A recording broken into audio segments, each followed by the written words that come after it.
Shot Reality, finishing off the playlist. Juicy speaking on Twitter, at Justin LeBar is your number one crap tool on the internet behind internet porn.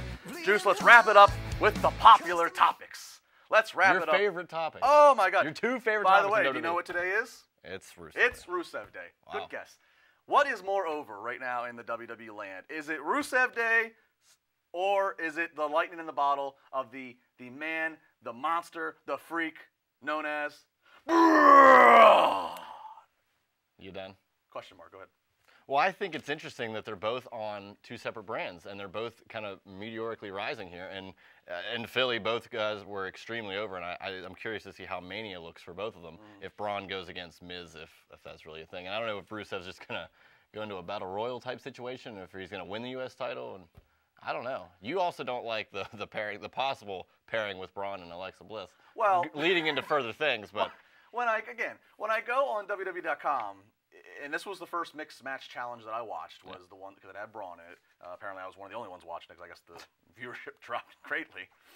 But then I go on WWE.com the next day, and I'm scrolling through, and I see a headline, and it says, Alexa Bliss finds Braun Strowman, in quotations, kinda cute. No, no, no. He's not cute. He's not furry. He's not adorable. Well, he is a monster a among men. Yeah. He is the monster among men. You cannot teach size and strength and the speed. You can't teach what he has. Well, Alexa clearly wants that, and why not show a little bit of it? I swear to God, if Braun Strowman ends up on Total Divas, oh, that'll be the best ratings that show I has. will end this show. Oh. I will no longer come. I cannot, because I wouldn't be able to deal. I would not be able to deal with having to talk about it. I think it's great. Rusev Day. Here's what I love. Rusev Day. It's getting really over. They just made a calendar. Calendar sells out. Yep. Shirts on back order over the holidays. What I fear. I mean, usually merch is that indicator of like, okay, it's they're happy. Yeah. But I can't help but every time I hear Rusev Day, I also hear one of his fellow international former cohorts. I also think of Bad News Barrett. Yep. And like how that got over when he was supposed to be a heel. Rusev is still technically on the heel side of the fence. Yeah. Now, they might decide to organically change that, and we'll find out this Tuesday when he goes against Bobby Roode how does he work as the heel, does he work as the face, what happens.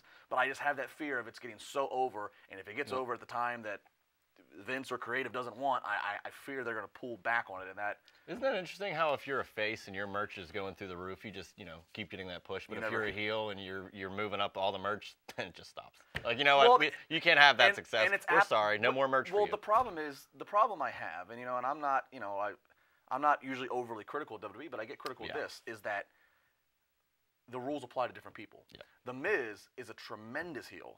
And they have no problem if he has merch that sells. I've never heard, maybe it's because he's such a damn good heel that they just know. I mean, they've had a babyface run with him. It's just not the same. Yeah. But the problem is I hate the fact that the rules are only applying to certain people in that regard.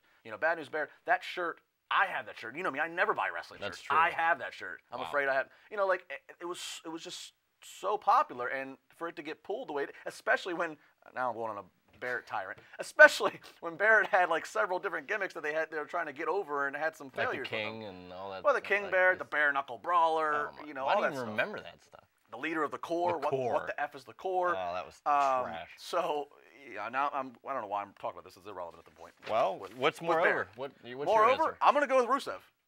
I'm going to go with Rusev because I feel like that collectively really is more over. I think Braun has just been a really good, I don't want to say slow build, but they've been committing to Braun. Clearly, the long-term over would be Braun, because Rusev Day, I mean, people will still look back at it, but I mean, I don't know how long that'll go. Maybe until Mania, then it'll go like Fandango.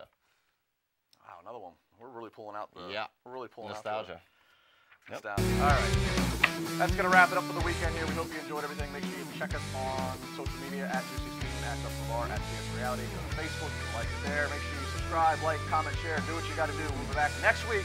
CSR on